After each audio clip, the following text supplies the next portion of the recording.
Welcome to the Contracting Officer Podcast. It's not just for contracting officers. If you're anywhere in the government acquisition world, this podcast is for you. Today we're talking easily misunderstood terminology, and this episode is brought to you by Skyway Acquisition. Check out skywayacq.com for more. Let's get this started. Sometimes we drop terms while we're talking on the podcast that seem simple to us, but are actually quite confusing. And contract vehicle is one of those terms. What contract vehicle are we using? Right. I used to hear that one and wonder, why is the term vehicle used? Why not just say, what contract are we using? Before we get into that a little deeper, let's stop and say thanks. Thanks this week goes to Justin Maitland. Justin is a senior manager in the field sales readiness for Nutanix. He's in Nashville, Tennessee. I want to thank Justin for engaging with our podcast episodes and really for inspiring us to dig into some of these areas that we just take for granted that they make sense to people. He inspired this episode on contract vehicles in the context of awarding contracts through this path of least resistance. That's the contract vehicle. So thanks, Justin, for helping us make government contracting better, one contract at a time and one podcast episode at a time. Thanks, Justin. All right, back to the topic, contract vehicles, even though the thank you was very much about contract vehicles as well. Contract vehicle normally refers to an existing contract or contract mechanism that the government acquisition team can use or does use. And I know that I still haven't explained anything. Using more terms. The term vehicle, it often comes up when the government decides to buy a product or a service using an existing vehicle instead of building their own contract vehicle. Yeah, so let's try to actually explain why that vehicle is tacked on to the term contract. I don't think we've quite gotten there yet. And you know, Kevin, you know how much I hate dictionary definitions in these kind of things. I'm going to read a little bit. One of the definitions of vehicle is a medium through which something is expressed or achieved or displayed. So if you think of it that way, a contract is a thing. A vehicle is a medium through which a contract can be achieved. So it's analogy time here. If I want to travel from coast to coast in the United States, if I want to get from New York to LA, there's a lot of choices of vehicles, of transportation vehicles available. I can get in a car, I can take a train, I can go by airplane, boat, I can ride a bike, or I can even walk if I want to. Your choice of transportation method depends on how quickly you need to get there, on what you need to transport with you, or it could be just personal preference. If you're afraid of flying, maybe you take the train, even if it takes longer. You're going to take the path of least resistance. I was talking to a podcast listener recently, and they talked about the fact that they take the Acela from DC to New York because it's become the path of least resistance. Because by the time you go to the airport, go through a security, all that kind of stuff, and it's an hour and a half flight-ish, but it's like 3 hours on the train. But it's the path of least resistance now because the security is very different, right? So the idea of what vehicle do you want to use is driven by, to your point, Paul, what's the path of least resistance for what you're trying to get done? All right, off of transportation vehicles and back to contract vehicles. Existing contract vehicles tend to be large, agency-wide contracts. Not always, but they tend to be. But sometimes they're highly targeted and they're niche contracts that are more focused on a specific type of product or service. All right, some examples. You might have heard of a MAC, a multi-agency contract, or multiple award contract, which is what I always thought MAC stood for. Yeah, multi-agency is actually in the FAR. Multi-agency contract is what MAC stands for in this context. So you need context. Multi-agency contract, it can kind of be a misnomer because it means other agencies can use it, but they may or may not use it. Again, is it the path of least resistance for them?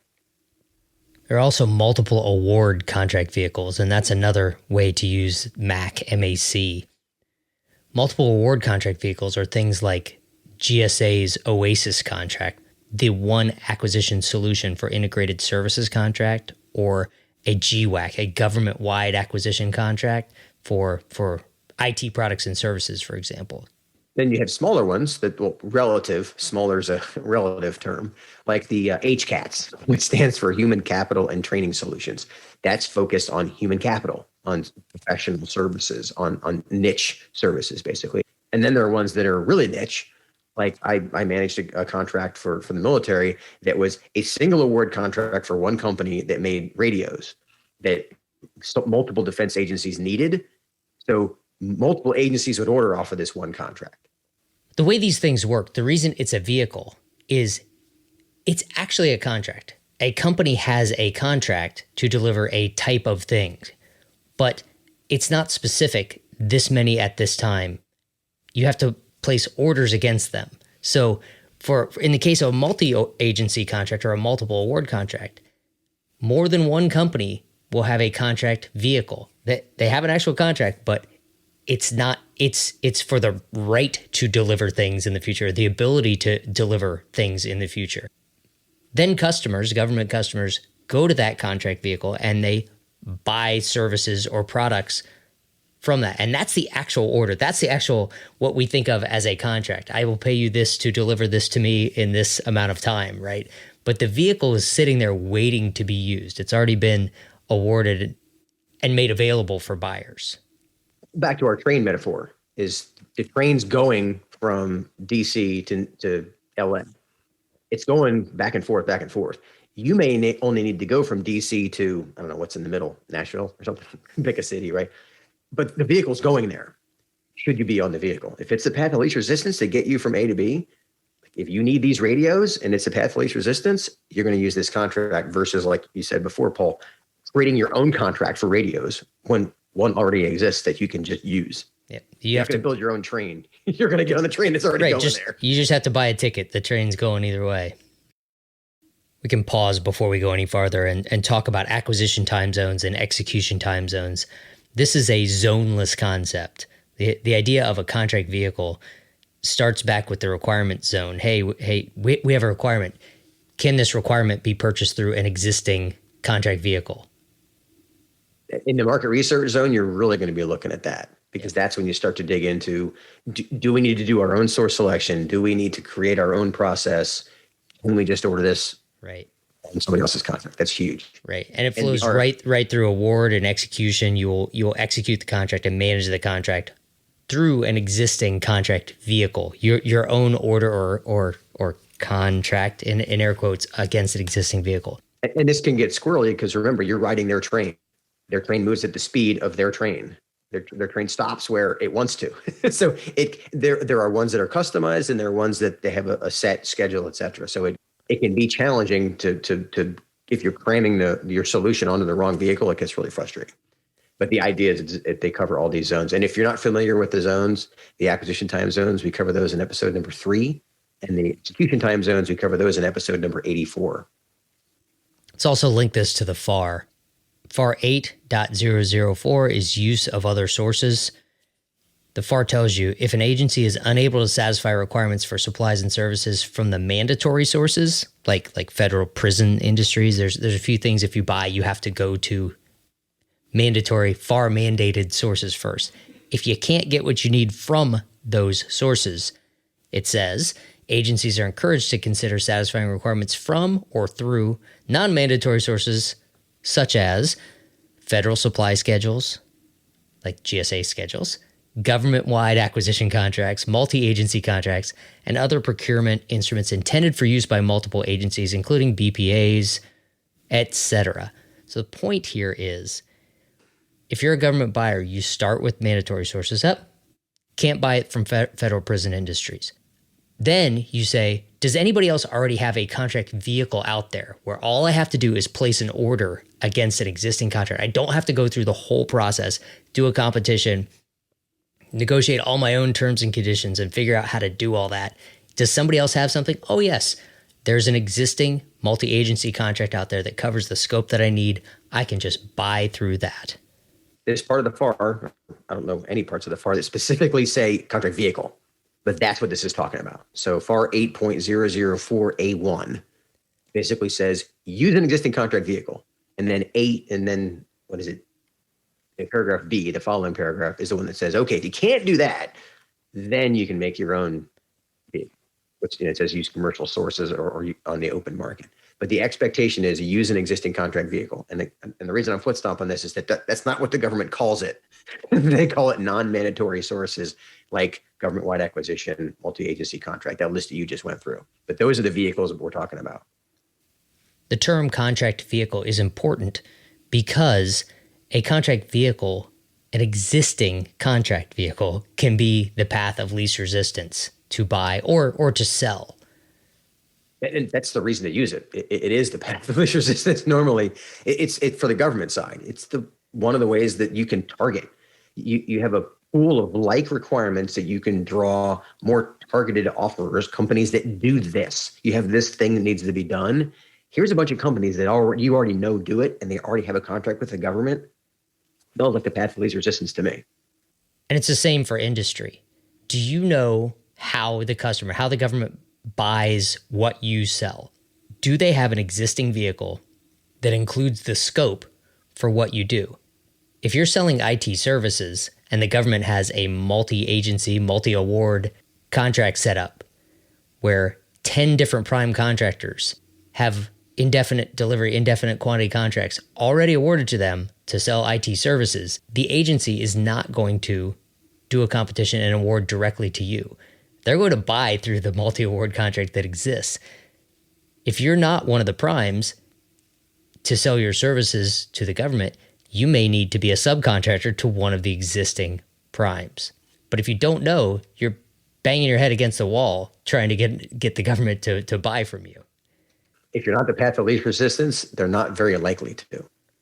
Government folks, the FAR says start by using these existing vehicles. Use the non-mandatory sources that are already out there that someone else in the government has gone to all the trouble to set up for you. Yeah, I mean, why reinvent the wheel? I mean, these existing contracts, they offer pre-vetted offers.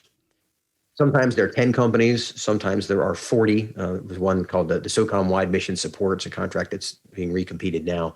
Has 40 companies in it. Again, that's a pretty big number. And then Seaport E has like 1,800 or last time I checked.